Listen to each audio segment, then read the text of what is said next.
Meticulous. Meticulous.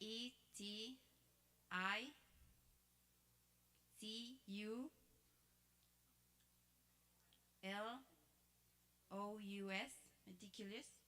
That is correct. And your third word is interrogate. Can you repeat the word, please? Yeah, the word is interrogate. Interrogate. Interrogate. Interrogate. That is correct. Well done. Next contestant. Your first word is unenforceable. Okay. Unenforceable.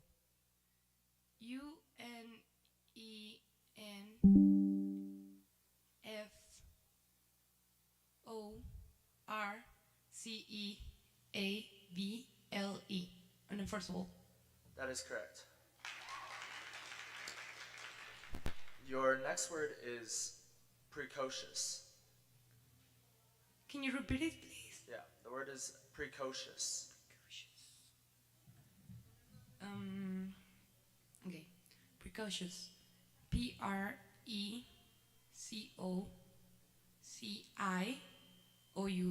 Precocious. Well done. And you're good. You can move on to the next round, so we'll just go with the next person.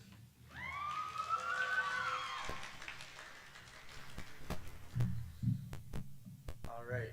Your word is inconvenience. Can you repeat it again? The word is inconvenience. Inconvenience.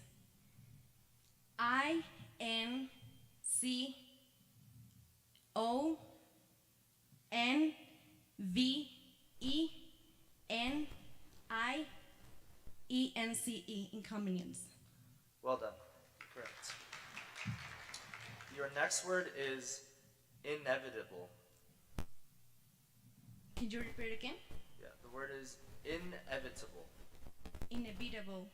Can you use it in a sentence, please? Yeah. The accident was the inevitable consequence of carelessness. Okay. Inevitable. INEVITABLE.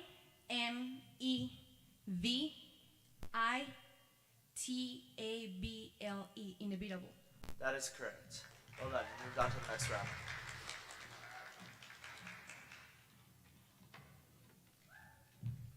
All right.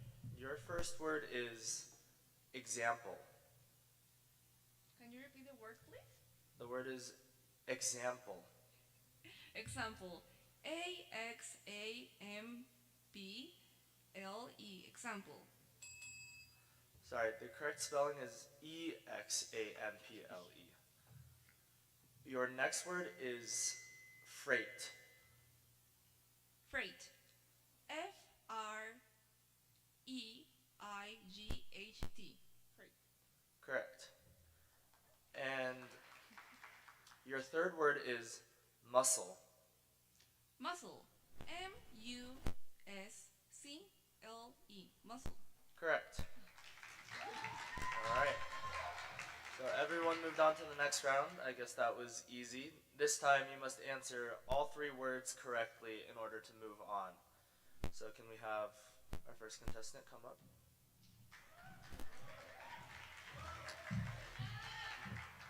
Your first word is obedient. Can you repeat it again, please? Yeah, the word is obedient. Obedient. OVIDIENT.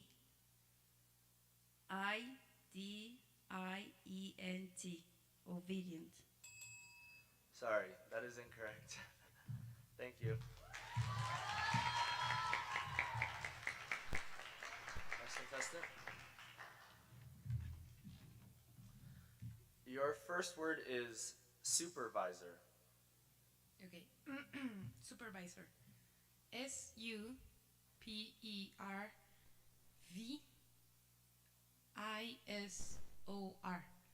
Supervisor. Correct. Your next word is envious. Can you use it in a sentence, please? Yeah, envious. Researchers also found that grateful teens were envious. Can you give me the definition? Yeah. Wishing you had what another person has. Envious. Okay. Envious. ENVIOUS. Envious. Correct. And your third word is characteristic. Characteristic. CHARACTERISTIC.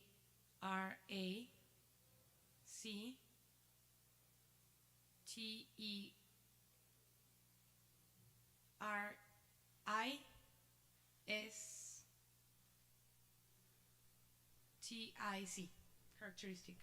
Correct. Well done.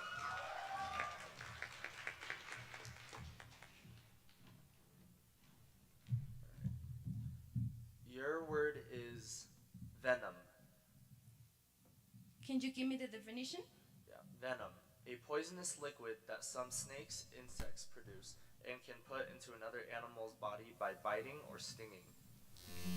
Venom. VENOM. Venom. Correct. Your next word is barometer. Can you give me the definition? Yeah. A device that measures air pressure and shows when the weather is likely to change. Barometer. Barometer. BAROMETER.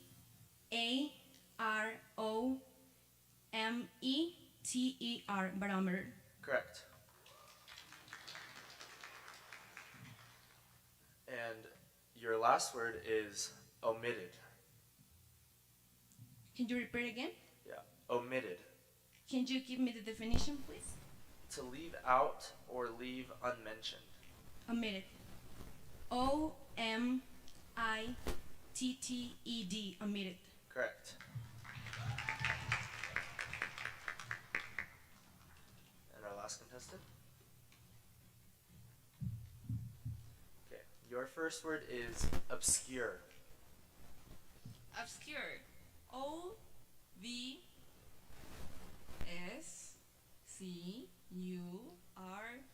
Obscure.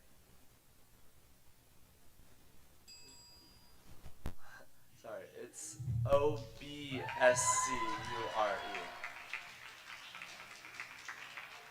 Okay, so now we're down to our final two contestants, and to make it fair, we will go through both of you before deciding who wins. So let's say the first person gets it wrong.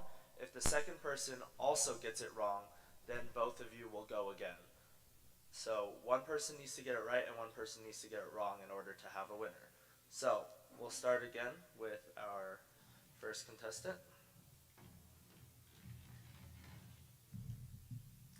Your first word is technology. Technology. TECHNOLOGY. Technology. Correct. We'll still do three at a time. Yeah. Your next word is protein. Protein. PROTEIN. Protein. Correct. And your third word is unbelievable. Unbelievable. UNBELIEVABLE.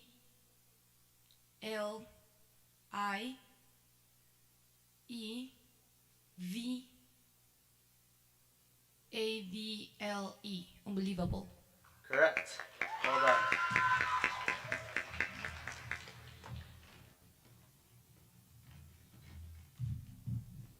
Okay. Your first word is insufficient. Can you give me the definition? Yeah. The definition of insufficient is not enough. Okay. Insufficient. INSUFFICIENT.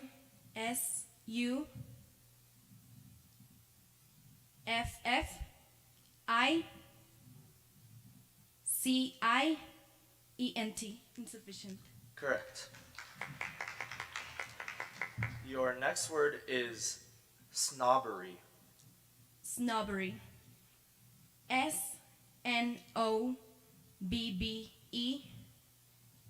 snobbery, snobbery. Correct. And your last word is machinery. Can you give me the definition? Yeah, machinery. A group of large machines or the parts of a machine that make it work. Okay, machinery.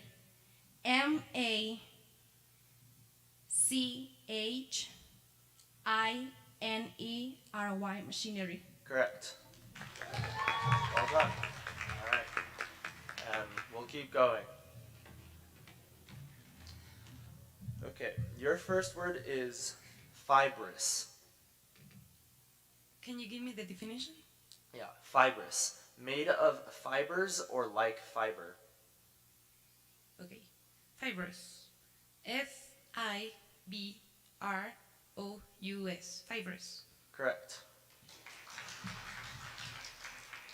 Your next word is melodious. Can you use it in a sentence, please? Yeah. That song sounds melodious. Okay. Melodious. Melodious.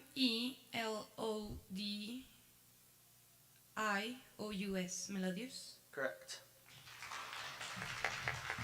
And your third word is honorary. Can you repeat it, please? Yeah, the word is honorary. Can you use it in a sentence? She received an honorary doctorate from Exeter University in recognition of her work. Can you give me the definition? Yeah. Honorary, especially of a degree, given as an honor to someone who has not done a course of study. Can you repeat it one last time? Yeah, the word is honorary. Honorary. HONORARY. Correct. Well done.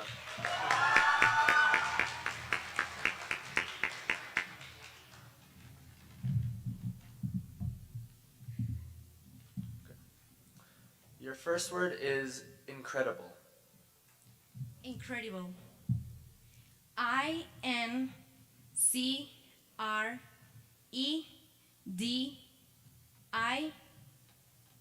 INCREDIBLE. Incredible.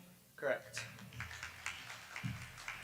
Your next word is disagreement. Disagreement. DISAGREEMENT. Disagreement. Correct. And your third word is humility. Can you repeat again? Yeah, the word is humility. Can you use it in a sentence? He doesn't have the humility to admit when he is wrong. Humility. HUMILDITY.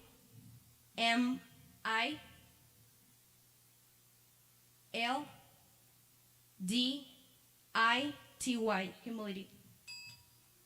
Sorry, that is incorrect. It looks like we have our winner. Thank you.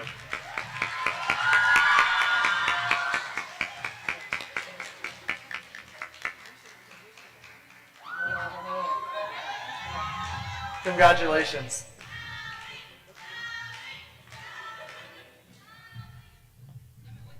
No, stand. Congratulations, Nawi. Let's give her a round of applause.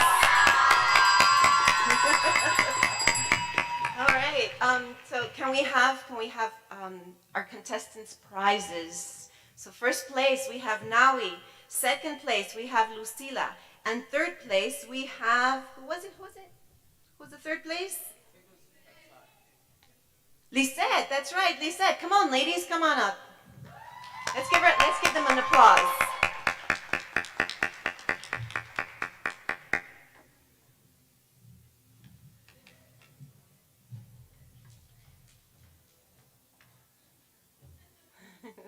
So first place, Nawi.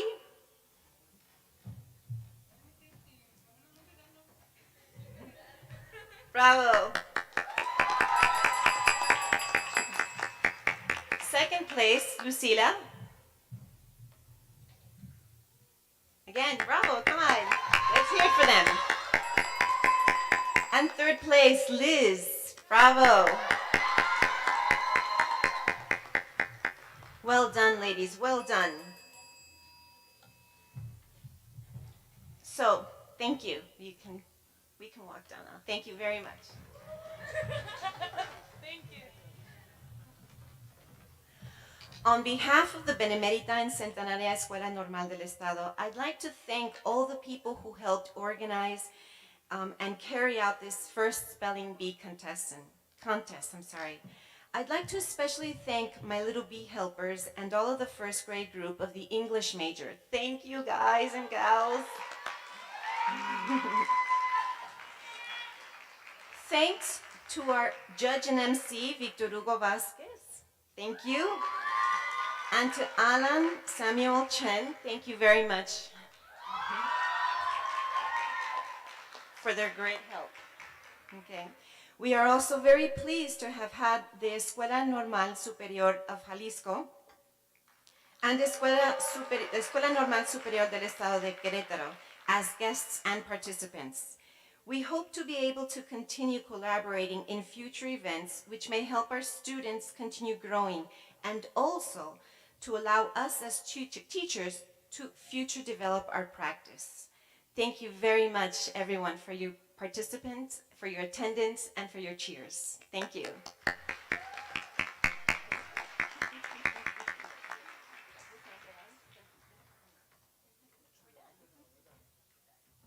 Yay, let's go.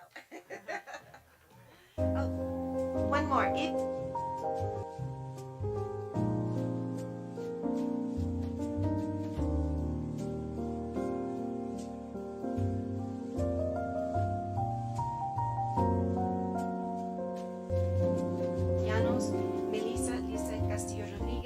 And Carlos Isaías Gutierrez Chavez certificate.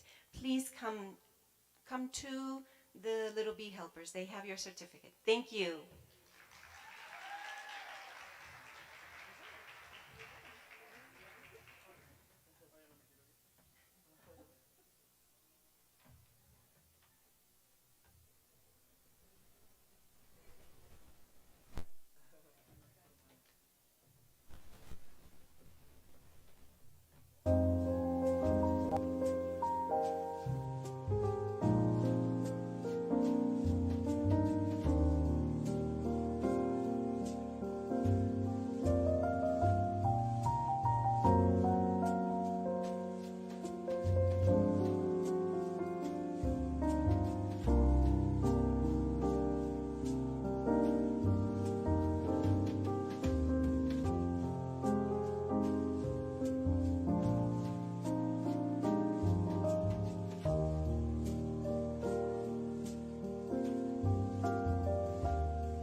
has worked in EFL, TEFL since the 70s, specializing in professional training development projects for British Council and higher education institutions, such as the British Council, University of Southampton's MA in ELT online. Pat has also co-published textbooks and research articles on online professional development and other TEFL issues. Currently, she is a consultant and researcher with the Autonomous University of Coahuila's Institute of Foreign Languages, the University of Veracruz's Exaver Program and Language Centers, the Autonomous University of Hidalgo's Language Centers and Research Development and External Assessors for Cambridge Delta. Pat lived very happily in San Luis Potosí for 21 years, and she says she still misses all her dear friends and colleagues in San Luis Potosí. Pat was here with us yesterday, so let's give her a round of applause. Let's welcome her. Thank you, Pat, for coming.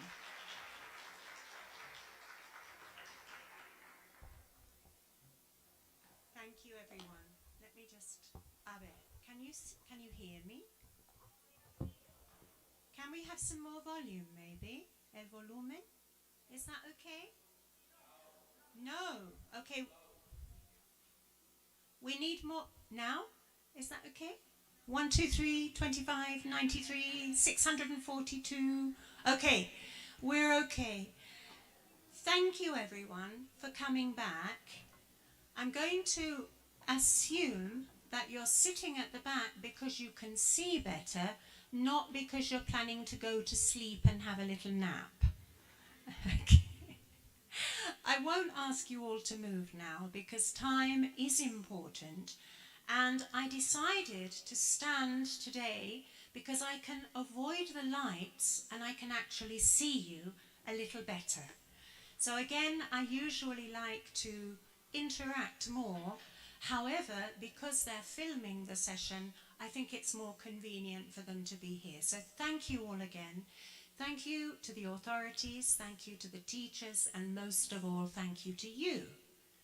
Never forget that without students, a teacher is without a job. So you, at this moment, are the most important people in this event, and all of our messages are aimed very much at you. So the title of today's session is Helping Ourselves to Help Each Other.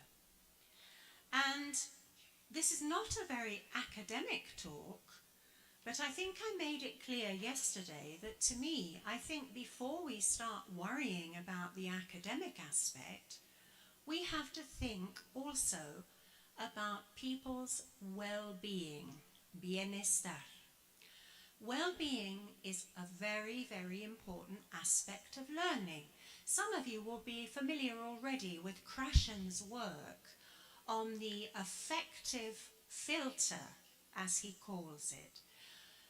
A lot of research has been done about that, but basically we know that if people are feeling anxious, unhappy, sad, worried, if they're feeling any negative feelings at all about your lesson, they're not going to learn.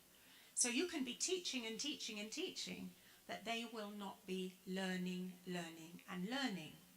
And this is also aimed at you, because if as teachers we're not okay, then we're going to project that to our poor victims, students, because they won't be okay either. So this is why I chose this title, Helping Ourselves to Help Each Other. And the session is going to look like this. First of all, I want to talk about empathy. People have been talking about empathy a lot recently, but a lot of people don't actually understand how complex it is and how we sometimes actually need to learn how to empathize. More later. Then I want to talk about mindfulness. Very often our minds are full, but we are not mindful. And these two states go very much together. You cannot be empathic if you are not mindful and aware of what's happening around you. And finally, I want to talk a little bit about how these two together can help us deal with our own stress, because we're all stressed for different reasons, and my stress is no more important than your stress. And a 3-year-old's stress, which keeps her in pañales, is just as important as the stress of a PhD person. So this is really important. And in my perception of things, and I'm not a psychologist, but I have tried to understand psychology all my life, really, these things to me seem to go together. And the last thing is a little challenge for you. Because I ask you to be thinking all the way through the session, how does understanding, empathy, mindfulness, and stress management help us to GTL? I'm not going to tell you what GTL is. You've got to try and work that out as we go through the talk. Does that look logical? Does it look purposeful? Do you pass my lesson plan? Okay, thank you.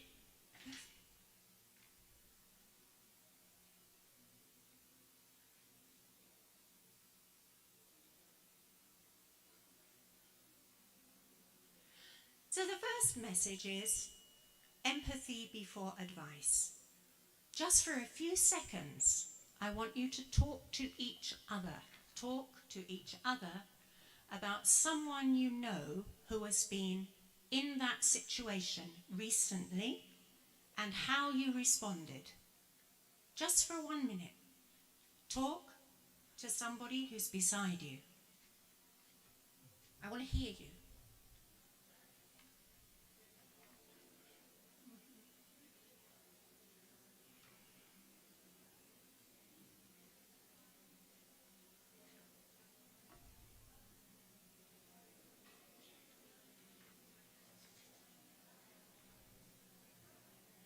I can hear you. Good.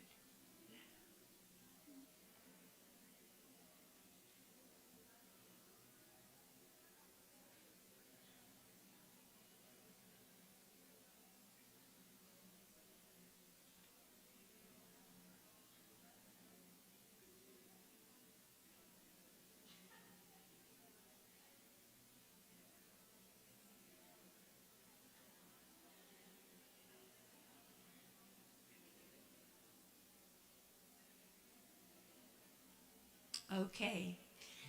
I can see some of you are still talking and maybe you'll go on in the coffee break. But my question, and you don't have to answer it now, but the question remains, did you give advice before you showed empathy? Because I think we have this human tendency to say, oh, you should do this. Oh, it'll be all right. Oh, you should do that. And actually, when people are really in that state, they can't hear that. What they can hear is empathy. And that's the first stage. But what is empathy? Here's a little definition. The ability to step into another person's shoes to try to understand how they're feeling. And we should always try to do that before telling other people what they should do, because we know best, right? Okay. So, how many of you know that there are different kinds of empathy? In my studies, I have found at least 3 different kinds of empathy. Has anybody heard of 3 different kinds of empathy? Okay, let's have a look then. Affective empathy.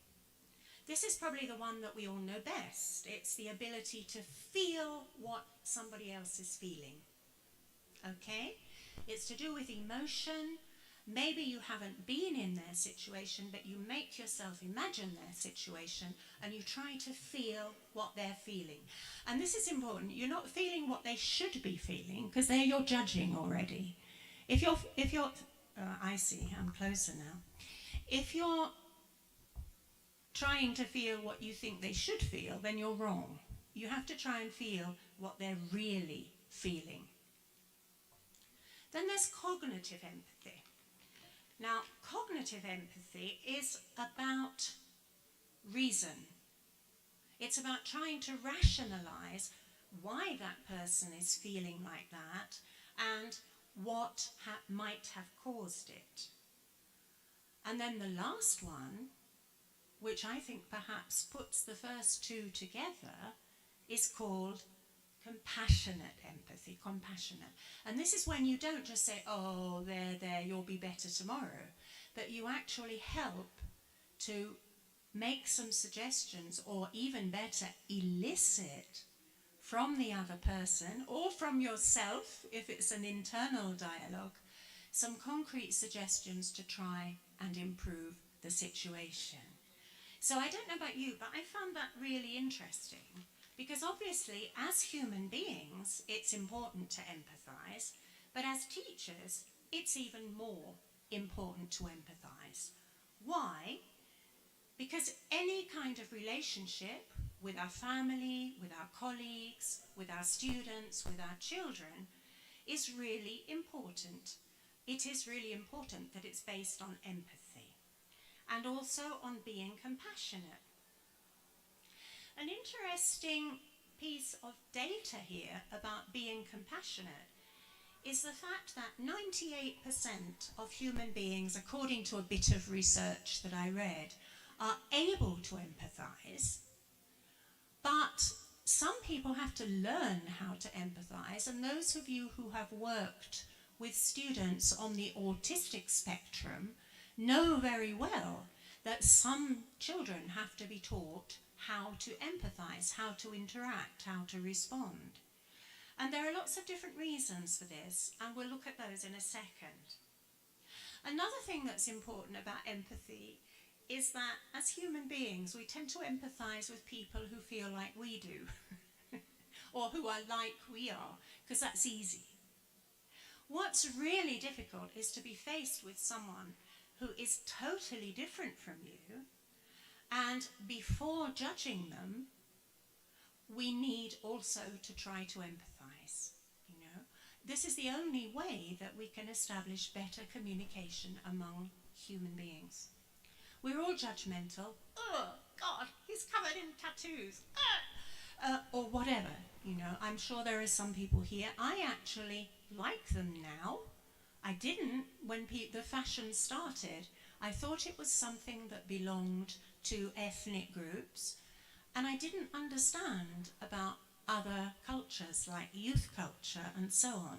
And I now think it's wonderful to be able to express yourself in any way you want to, providing it doesn't damage anybody else in any way. So that's important, and there's a condition called EDD, which is empathy deficiency disorder. Now this is a psychological term, and it is a fact that some people cannot empathise. So why? We need to understand why some people are better at empathising than others. Because it's something that we can learn, but it's difficult to learn. So it's much better if we can start with our children and help them to understand empathy from the beginning of their lives. What is established is that we learn empathy from the environment we grow up in. So if our family is not empathic, it is likely that we will not be empathic. However, this is the job of schools then, because we can incorporate, particularly in language teaching, activities and readings which help children to empathise with other people. So we have a very, very important role there. Another interesting thing that I read about is that we can't usually remember the first time we felt empathy with somebody else. And there's an interesting thing there that some children are able to show empathy at a surprisingly young age. We're talking about 2-3 years of age. If they see somebody very sad, then they feel sad too. And this can be very touching, but not everybody does that. So again, we have to explain, show, demonstrate with our body language how we're feeling, and help even infants to understand that it's okay, people feel differently at different times. And obviously, most of all, we learn empathy through social interaction. And there are a few photos here which suggest situations where people are learning empathy and perhaps situations where they are not learning empathy. And the main obstacles or inhibitors to empathy basically are being told not to talk about your feelings. Let me just address the whole audience and ask you to put up your hand if you were ever told as a child, don't show your feelings, you're being weak. Okay, interesting. Most of the people who are putting up their hands are on this side, or maybe it's just that I can't see on this side. But we have all been told that, haven't we? And okay, our parents all do the best they can, our teachers all do the best they can, and we shouldn't judge them either, because they have their baggage, their emotional baggage that they carry with them too. And so we mustn't judge them either, we have to be empathic. But at the same time, this kind of language, saying, don't show your feelings, don't be weak, you know. In English there's a phrase now, man up, which I think is a terrible phrase because it doesn't mean anything. I don't know what it means. But people have said that to me, man up, don't be so emotional, you know. It's a silly expression because if we express our emotions, we can communicate and then we can solve problems and collaborate better together. Shutting things in is not good. If we tell people from a young age not to talk about their feelings, they will be distant and they will shut themselves up, and they may even get to a stage where they don't notice when other people are feeling bad because they're so out of touch with their own feelings that they can't be in touch with other people's feelings. There are other inhibitors of empathy, and basically these are obsessions. When we allow ourselves to become obsessed, in different stages of life, we might become obsessed with materialistic things, reaching goals which are actually not that important in some ways, no? And for this kind of person who's out of touch with their feelings, they can very often be so obsessed that they feel that being powerful or being rich or being important is the most important thing in life. Well, that's okay. Again, we mustn't be judgmental, but we need to recognize these things in ourselves, in our students, in our colleagues, and understand them in order to be able to empathize. And as we say, to understand where they are coming from, what it is that makes them behave in the way they do. Now, this is a moment for personal reflection. I want you to stop. I'm going to click up some states of mind, if you like, or situations. And I don't want you to talk about this. I want you to think very critically about yourself and see if any of these, I think there are a total of 11 things which are indicators which I think we need to identify in ourselves.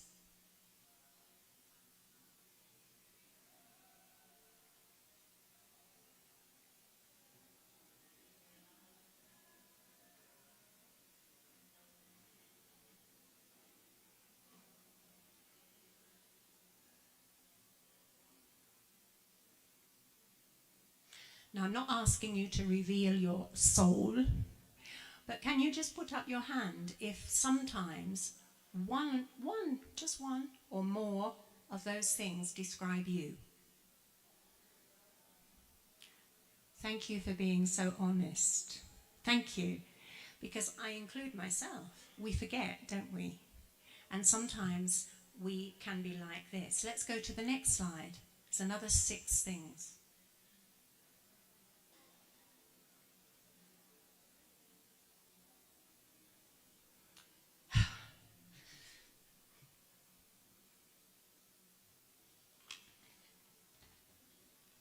No es mi culpa. Yo no fui. Fue Tete.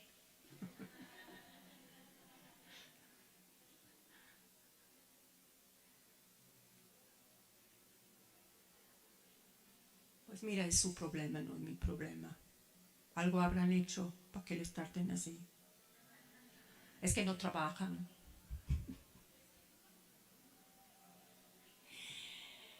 How many of you would say that sometimes that describes you? So you see, all of us, I was talking with one of your wonderful teachers this morning, and we were talking about how we're all in process. You know, we never get there. And whether we're talking about learning, whether we're talking about being, we never get there. We try, but it's a wonderful thing.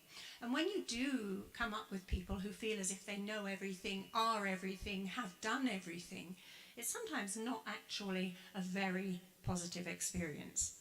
So, how can we develop empathy then? We're acknowledging that maybe we're not, maybe we're not all completely perfect. So how can we develop our empathy? I'm going to ask you to talk again, just for a minute, about something that you do that you are aware annoys somebody. For example, with my dad, may he rest in peace and may he be listening to this talk. Whatever he said, I said he was wrong and had another opinion.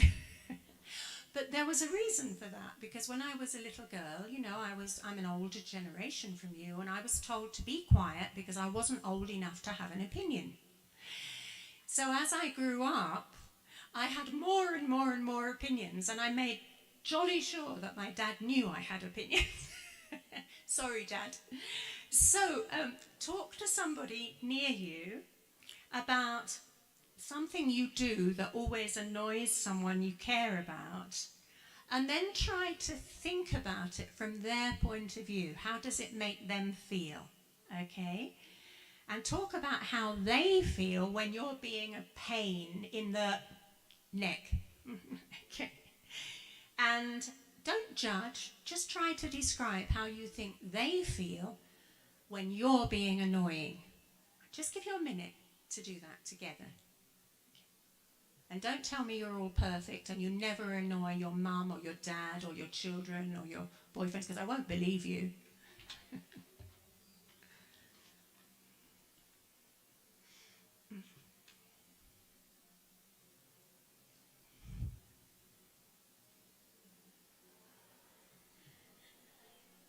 Talk together. Mm-hmm. Mm-hmm.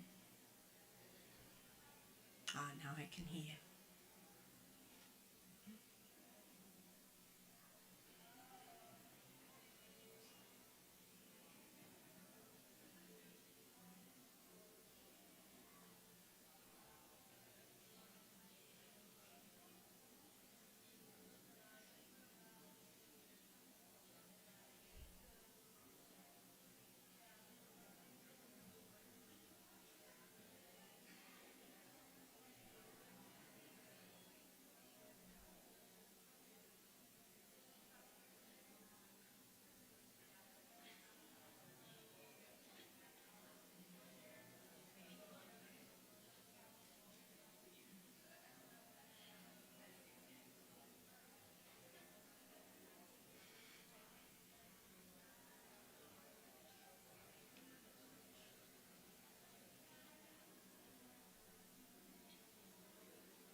It's great to hear laughter, because when you're laughing at yourself, that's the healthiest kind of laughter.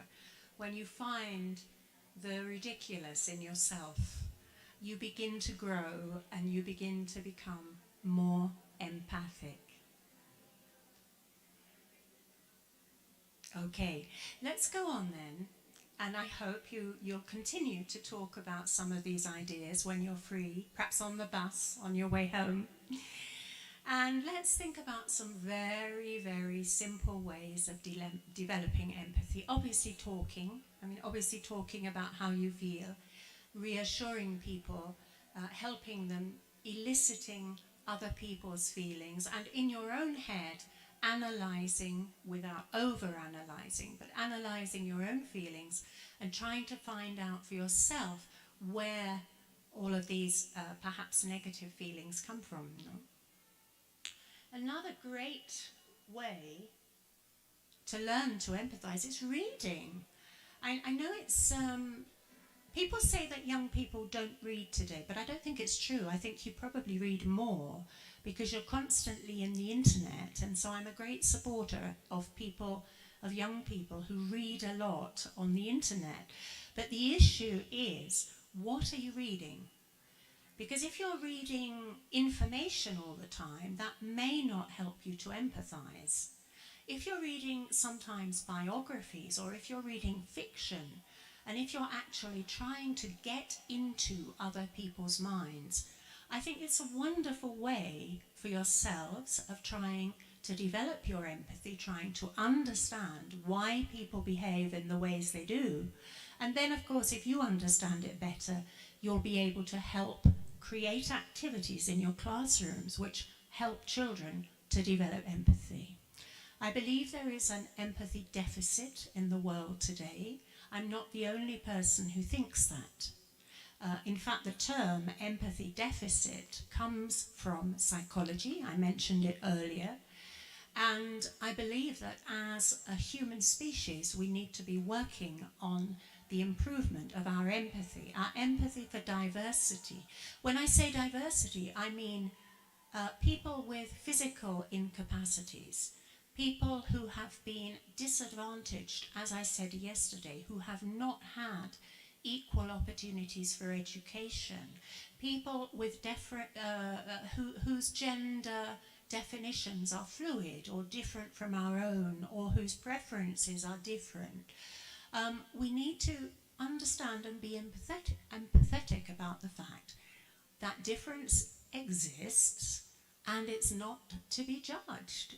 In fact, we can enrich our lives, as I say, I think, by putting down our devices sometimes and actually talking to other people, and by showing respect, learning to understand other ways of seeing our world, and accepting that actually considering another person's perspective can actually enrich your own perspective, because it can make you think about, well, why do I feel differently? How can I justify my perspective? And is it actually any better than the other one? So it's all about development. It's all about emotional development, intellectual development, and compassionate development. So I'd even go as far as say, how about expanding your circle and actually trying to establish relationships, friendships with people who are very different from yourselves, because you can learn so much. We learn a lot about people's suffering when we get close to them, and when we learn about people's suffering, then we come to understand them better. At work, we can develop empathy by actually sometimes, instead of just sending a text, going to speak to people. Having live meetings as well as online meetings. Online meetings are fantastic. You can get a lot done very quickly. But sometimes it's good to talk. There's a wonderful book I recommend to you. You can get it online, but you do have to pay for this one. It's called Mean People Suck. Okay. And I liked this quotation from Mean People Suck. It says, "We have more ways to communicate now than ever before. But as connected as we all are, basic human interaction is now taking a back seat, and empathy has become a crucial variable that often gets overlooked or dismissed. It's, you know, we're too busy, haven't got time, don't care how you feel." But actually, if you are able to relate to other people, you'll get work done much more quickly and much more happily. And that's my last point. If you understand that, and I've worked with some fabulous teams over the years, and I can tell you that the teams where people understand each other, or at least try to understand each other, and are not competing to be the best, but to work as a team, are the ones who make the most beautiful progress. Okay, stage one. We all okay? Remember when I showed you that slide? This is the bit, that's the bit about empathy. Okay? So now we're going to move on quickly to the bit about mindfulness, because in order to become more empathic or empathetic, las dos formas se usan, we need to be aware of what's happening around us. So mindfulness, even though a lot of Oriental philosophies include mindfulness, meditation, and so on, it doesn't have to be related to anything like that. Mindfulness we can translate as simply being aware, being awake, noticing. Now, noticing is something we try and teach our students to do, isn't it? Noticing. We want them to notice new language and to analyze new language. Well, what we want to do, I believe, and again, this is all about my beliefs and my experience. It's not necessarily the same for you, but in my experience, being awake and noticing is vital to being able to empathize. So they go together, and I'm going to ask you some questions. Oh, I just did. Sorry. Is your head a happy place to live in? Now, this sounds like a joke. It does sound like a joke, but actually, we all live in our own heads, don't we? So if your head is messy, it's not a happy place to live in. If your head is always sad, well, obviously, it's not a happy place to live in. If your head is always confused, it's not a happy place to live in. So some of you, and here I'm not going to ask you to raise your hands, but I bet you that every single person in this aula has had moments when their head is not a happy place to live in. I know I have. So what do we do then? What is it like? What do we do when our mind is too full? And why is it important to be mindful in different kinds of social environment? So there's a little picture there of mindful, or mindful, aware, awake, al acecho, if you like, in a good way to what is happening around us. As usual, I'm going to give you a definition. I'm going to give you a website. You've got my email if you'd like a copy of this talk. I believe knowledge belongs to everyone, so you can ask me for a copy of it if you like. What does it mean? I'm going to give you two definitions. To be mindful is to pay attention to what is happening in the mind, in the body, and in our environment, and to remain present. So you're not already on the bus thinking about your partner at home. Okay? You're here, listening to me. Okay? Interacting with people around you. You're present. Okay? And you're curious. You want to learn something. And you're compassionate. You're feeling things with other people. The second definition, there's the link. A state of active and open attention. So it's more than just having your eyes open. A lot of people have their eyes open, but they're thinking about lunch. This is a strategy we all use in meetings.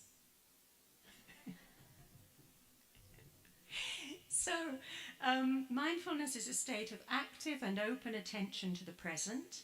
This state is often described as observing one's own thoughts and feelings without judging them as good or bad. So it's being more self-aware, okay? And some of the reasons why people say it's hard to be mindful these days are these. It actually goes back to the design of our brains. According to some studies in psychology, this is not me, this is stuff I've read, the design of our brains may simply not match the demands of life today. That's interesting. There's a whole area of psychology called evolutionary psychology, and evolutionary psychologists believe that we may be experiencing something that they call a psychological mismatch. So human beings are pretty pathetic, you know, we're pretty underdeveloped. This is why there are still wars and so much horrible stuff going on in the world. But it may actually be that this mismatch makes it difficult for us to GTL. Remember, you're supposed to be working out what GTL means as we go along. And it can make us feel exaggeratedly stressed, anxious, and even depressed. Why? Let me give you a very simple example. If you were a Stone Age man or woman and a tiger came into your environment, what would you do? Run. Okay. What happens nowadays when we're faced with a problem at work or something like that? What do we want to do? Run or freeze? It depends who you're with, I guess. yeah. But you see what I'm saying? No, I didn't hear that. Play dead, absolutely, play dead. Great one. So what I'm saying is that sometimes, and here I talk about myself too, somebody will say, I didn't get that important email confirming what time you were going to arrive in San Luis Potosí. Oh my God! I'm so sorry! Oh, this is awful! So I'm actually reacting as if a tiger were just about to bite my head off, when in fact all I have to do is say, oh, I'm sorry, I thought I'd sent it. I'll send it now. And I'll send you a text as well. Punto final, no hay bronca. Do you identify with that? So this is what they mean by a psychological mismatch. We overreact. We don't stop, breathe, think about the situation. And I'm going to give you an example here because I really do believe that mindfulness can help us respond more appropriately to our surroundings and so on. So here's a little example. I said hello, they didn't answer me. They ignored me. It's rude, it's unkind, it's horrible to ignore people. They don't like me. I haven't done anything. I haven't done anything to deserve this. This is not fair. I'm a nice person. Now, here's another response.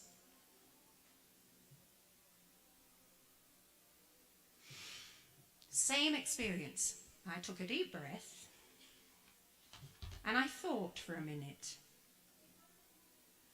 They look sad. Maybe something bad has happened. Maybe they're too sad to speak. So I decide not to assume anything because I don't know. So there's no point in assuming. And by observing and trying to understand and show a bit of empathy, I see you feel sad, I'm not going to make a fuss. And I'm not going to say, ay, qué traes.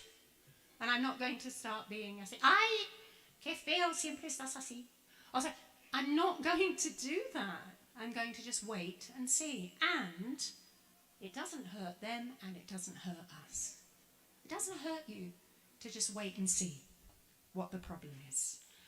Now, I'm going to go a little bit faster here because if you're really interested, you can get the presentation. But here's a list of all the different kinds of benefits that mindfulness can have according to psychologists. And I'm going to give you some links, so if you want to read some more, you can.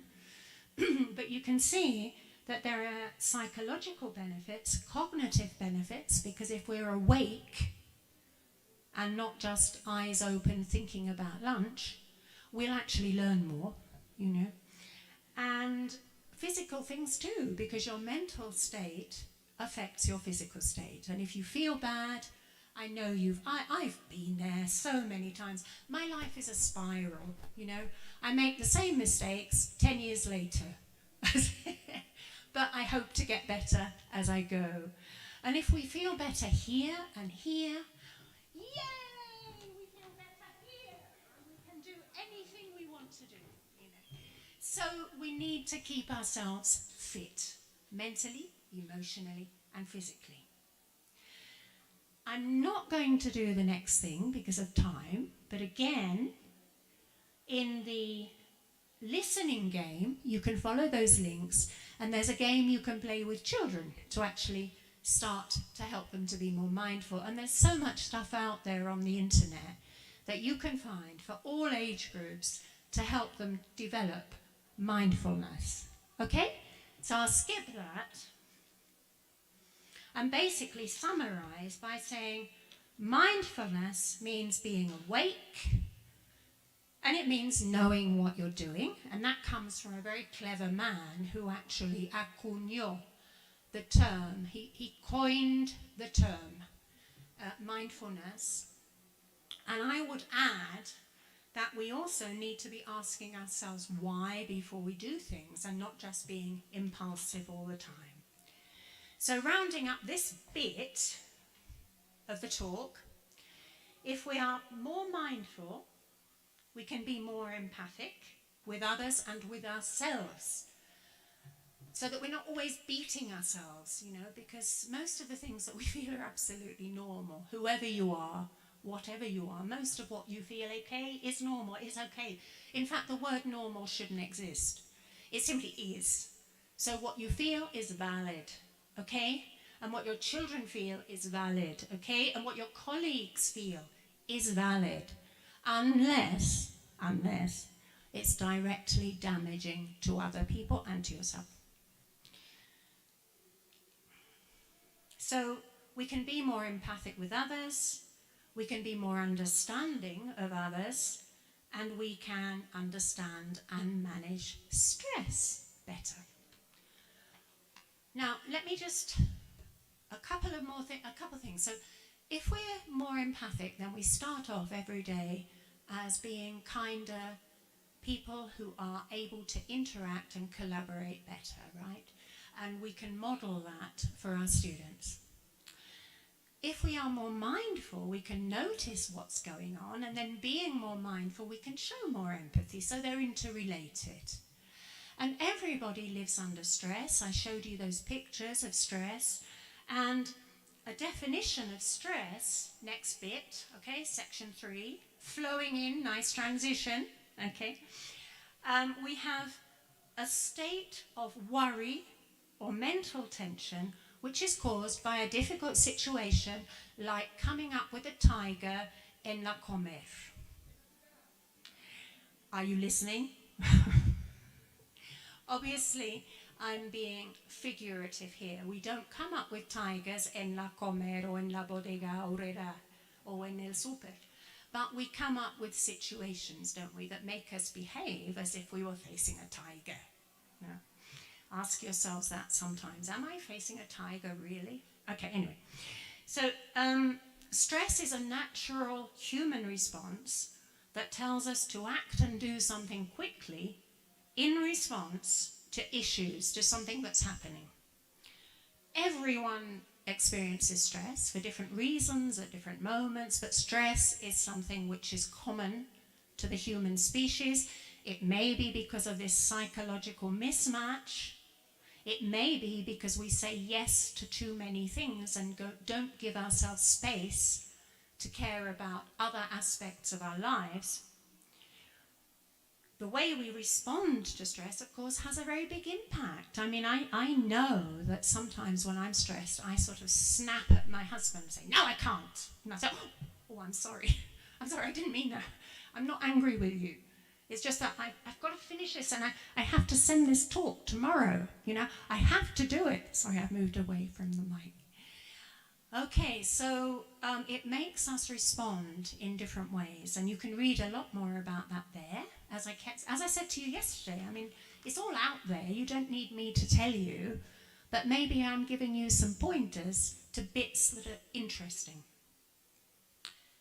Back to you. Again, this is a little private reflection.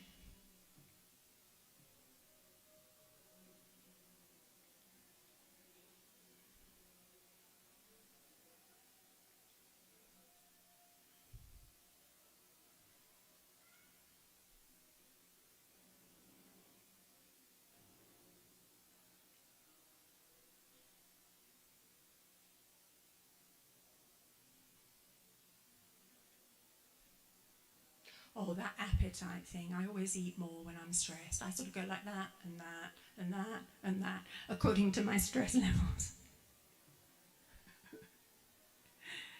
If I'm really stressed, I don't eat, and then I go.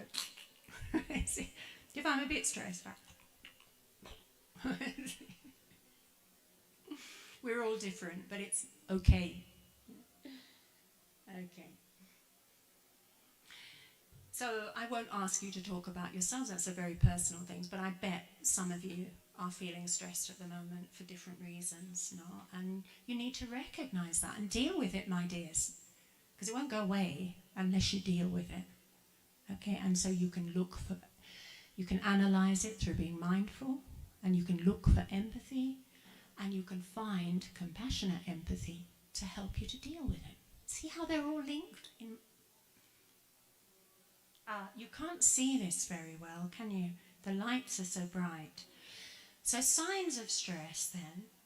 Chronic stress can get worse, and it can make worse any health problems that you already have.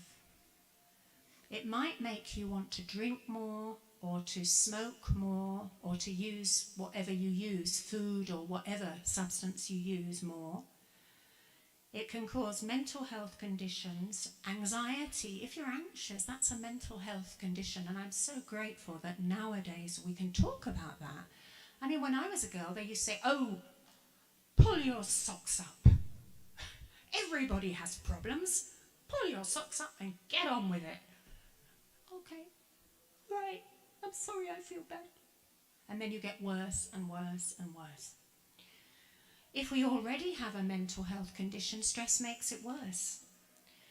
And it can manifest itself in different feelings. And I think you can read them better here than on the next slide. So let me just pause here. It can make you feel afraid. It can make you feel worried. It can make you feel unable to relax. Your heart might be going faster. You might feel as if you can't breathe. You might not be able to sleep. You might change the way you eat. This is why it's very important. How dare I say this to you? When I was your age, I thought it was uncool to have breakfast. I had black coffee because it was uncool to have breakfast. Uncool. And I didn't have much lunch, because I was so elegant. I just have a few crackers and a piece of cheese. And then by the evening, I was starving, and my mother would serve me this incredibly big meal. And I would eat so much that I couldn't sleep when I went to bed. But outside, I was cool, and I was slim, and that was all that mattered. But maybe I was a bit younger than you, because I'm sure you are much wiser than I was. I hope. Okay, so all of these things are to do with stress, okay? I won't go on and on and on about it, but why am I saying it? Because you need to notice it in yourselves, you need to notice it in your family, in your friends, in your students. It's so important to understand how stress manifests itself. So I'll skip that one. Okay. So it feels, when you're stressed, as if you have a storm, a tormenta in your head. And we call that racing thoughts, cuando no puedes dejar de pensar, estás en una cosa, otra cosa, y muchas veces en círculos, y no sales. And if there's a storm in the physical world, we try to pull ourselves down to ground and hold on to something.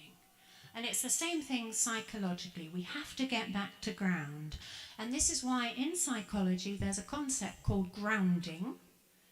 And how can we ground ourselves when we feel stressed? Here are some suggestions and some ways that you can become more grounded.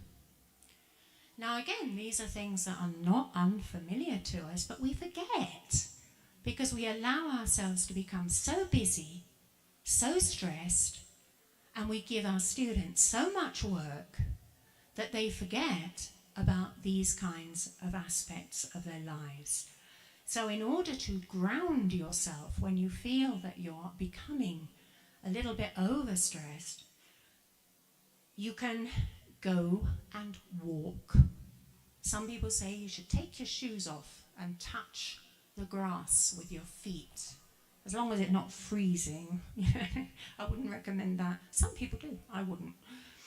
Drink herbal teas like asares, té de asar, o sea, limon, etc., that have a calming effect on you instead of coffee and Coca-Cola and alcohol. O sea, maybe you should have some Friday comidas which are with té de manzanilla. Imagine that. I don't know. Practice something like yoga, just doing exercise. And again, this is not about becoming a Buddhist monk. It's just about giving attention to your body, eating a balanced diet, eating regularly. You can always bring a Tupperware and you can eat regularly, because so many people, including myself, haven't got time to eat, can't possibly eat, my work is much more important. And then you feel ill all day. So what's the point, Meditation. Now again, people, does anybody here meditate? People are funny about meditation because again, they might think it goes against their religion. But I once read a book by a very famous philosopher. It doesn't matter who, because you might be prejudiced if I say the name, and he said, actually, in meditation, in yoga meditation, we might say something like this. We might do a sort of a position, and we might say, blah, blah, etc., etc. But what this man said, it actually doesn't matter what you say. You can say green bottle, green bottle, green bottle, green bottle, blue shoes, blue shoes, blue shoes, blue shoes. Strawberry jam, strawberry jam, strawberry jam, strawberry jam. It doesn't matter what you say. What it matters is that you are still and that you are repeating something which takes away all of the thoughts in your head. So you focus on tacos de pollo, tacos de pollo, tacos de pollo, tacos de pollo. I mean, there's nothing very spiritual about that. But the technique, it's all about breathing. Tacos de pollo, tacos de pollo. So you're breathing deeply and you're emptying your brain. Sí, estoy vacilando. But I mean, the thing is that you don't have to be afraid of it. The principle is a repetitive phrase. One of my favorites is incidentally, it's the word for love in Hopi Indian language. It's Shima. And I have a little tune, and I go, Shima, Shima, Shima, Shima, Shima, Shima, Shimaya. Shima, Shima, Shima. I'm breathing deeply, I'm emptying my head, and I'm saying love. I mean, there's nothing very technical about that. But if you do that for 10 minutes, even 5 minutes, because you're breathing deeply, you will calm down. How's it? Oh my gosh, look at the time. Hurry up, hurry up. Okay. Oh my gosh. Okay, here we are. Okay, so, we don't want to overreact like the chemical test tube. I say we want to stop all of this overreacting, and we want to focus on the present moment by being mindful, okay? And if we are mindful, we will notice when we are stressed, we will be empathic with ourselves, we'll be able to transfer this awareness to how we deal with other people, and by understanding the positive nature of these three concepts, we can actually develop to be much more useful and functional human beings. So, therefore, when I practice mindfulness, I can be more empathic and I can, deal much better with stress. Let us just look at that for a moment, and then I know you have another talk at 11. So this helps us to know how to be, to know how to connect with everyone around us, and to know how to connect with ourselves. We can feel what others feel. I can identify and respond better to stressful situations. I can help other people who feel, I can help other people to feel better and to perform better, again, partner, family, colleagues, students, everyone. And I can identify, because I can identify how I'm feeling, then if we go round the circle, starting at the bottom, let me just do that again. Sorry, I was hurrying. I was facing a tiger on my clock. Okay. Tiger's going to bite me. Oh, okay. I can identify my thoughts. I can regulate my own reactions through mindfulness. I can feel what others feel through empathy. I can identify and respond better to stressful situations. And I can help other people. So let me just go back, because I haven't asked you the answer to this question. Empathy, mindfulness, and stress management are all part of GTL. And we can GTL much better if we are aware of all of these things. So what is GTL?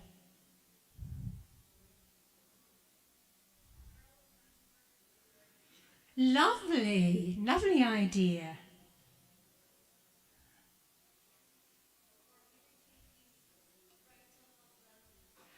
Great total learning, wow. Okay, another one?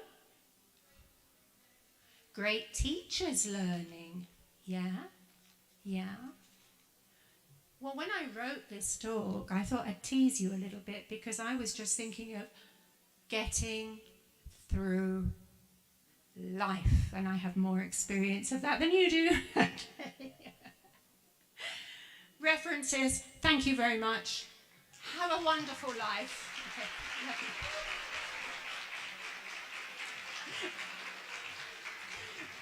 Thank you. Don't leave. Oh, all right, let me just put my water. Shall I leave that there?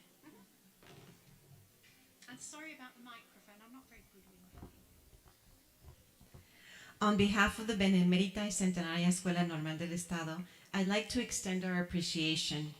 Pat, as always, your visit has been a pleasure. Thank you for the knowledge you have shared. Without a doubt, you leave us in a state of awareness, reflection, and a feeling of warmth, hope, and motivation.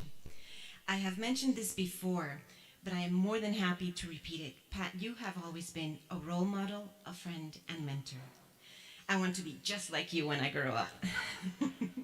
Thank you very much, Pat. Is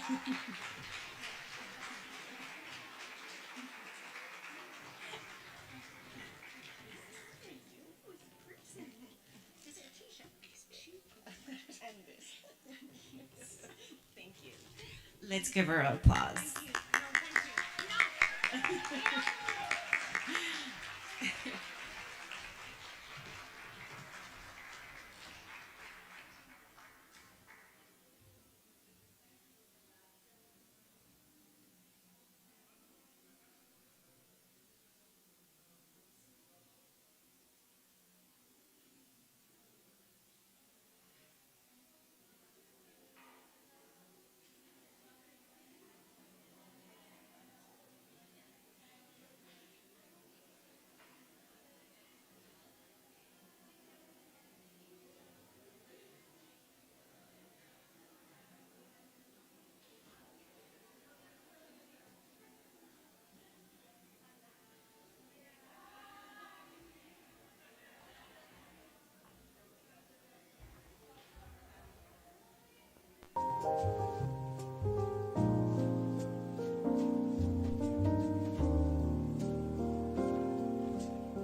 you.